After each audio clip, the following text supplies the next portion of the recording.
අඩුම ලීටර් 10ක්වත් දෙනවා නම් පොඩි ගේමක් ගහන්න පුළුවන්. තෙල් ලීටර් 5කින් කොහොමද සතියක් දුවන්නේ?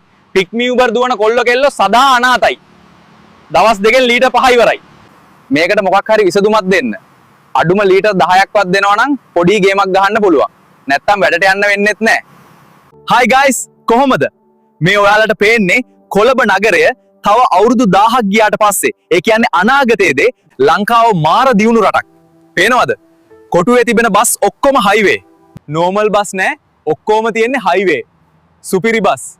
අනාගතයේදී පරණ කෝච්චි වෙනුවට විදුලියෙන් දුවන මේ කෝච්චි තමයි තියෙන්නේ. හරිම සැප පහසුවට යන්න පුළුවන්. යමුද රවුමක්? ඉතින් යාළුවනේ මේ ඔයාලට පේන්නේ පාලමක්. කොහොමද ඒක? පාලම මැද වීදුරුවක්. ඒකෙන් පහලක් පේනවා. අනාගතයේදී මේ රටේ දියුණුව ගැන ඔබ මොකද හිතන්නේ? ඔබේ අදහස ලියන්න, ලයික් කරන්නත් අමතක කරන්න එපා. ජය වේවා.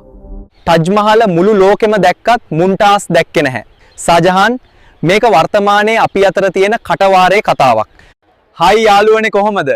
අද මං ඔයාලට ගෙනාවේ ලෝක පුදුම 7න් එකක් වන ඉන්දියාවේ ටජ් මහල.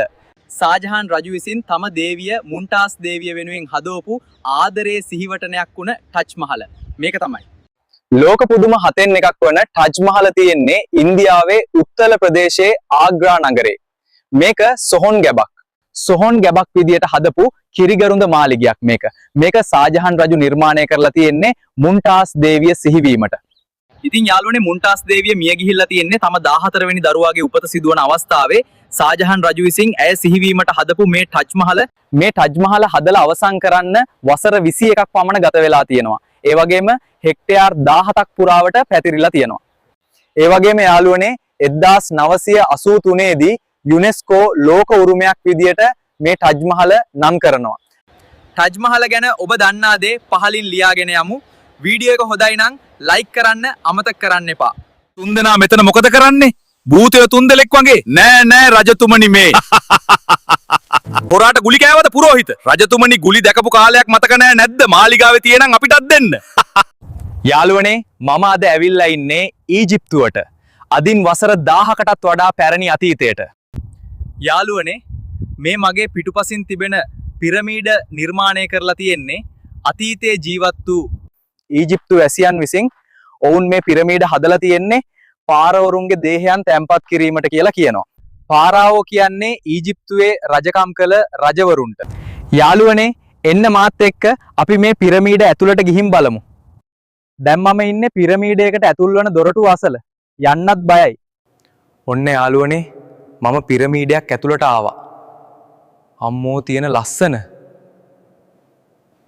ලස්සන වගේම ටිකක් බයත් හිතෙනවා. බලන්න මේ සිතුවම් දිහා. ඒ කාලේ ඇදපු සිතුවම් අදටත් ඒ වගේම ලස්සනට තියෙනවා. ඊජිප්තු වැසියන් මේ පිරමීඩ හදලා තියෙන්නේ පාරාවරුන්ගේ දේහයන් තැන්පත් කිරීමට.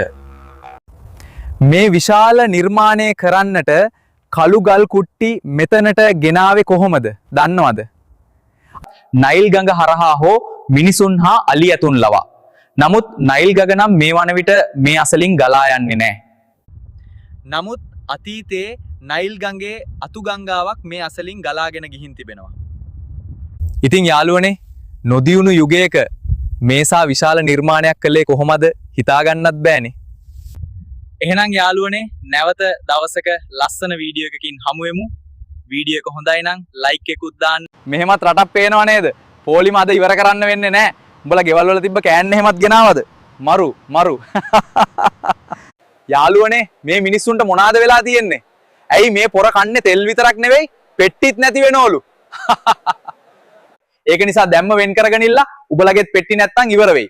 ආතල් දන්න උන් විතරක් මාව ෆලෝ කරලා සෙට් වෙයල්ලා. උඹේ සෙට් එකේ වැඩ කරන්න කැමති කෙනෙක් ඉන්නවද? ඇබෑර්තුවක් තියෙනවා මම වෙනකොට. පේනව නේද? අදත් පොලිම. වැඩේ කියන්නේ එකම වාහනේ දැන් දෙපාර එනවා යකෝ. පුල් ගහ ගන්නවා, ගෙදර යනවා, ආරේ සෙට් එකට එනවා. මාරහුත්. බැරි වෙලා හරි මිසයිල කෑල්ලක් ලංකාවට වැටුනොත් මුළු ලංකාවම ගිනි ගන්නවා. ඇයි ඉතින් හැම ගෙදරම පෙට්‍රල්නේ. හා සීයේ මොකද කරන්නේ මේ? මම මේ උඹට හදට යන්න පාරක් හදනවා. නෑ සීයත් මරු වැඩ තමා කරන්නේ. හායි යාළුවනේ ඔන්න අපි නම් අවුරුද්දට පොඩි වඩියක් දැම්මා. ගමේනේ කොල්ලෝනේ කොනවනේ සම්පූර්ණ වීඩියෝ පේජ් එකෙන් බලන්න.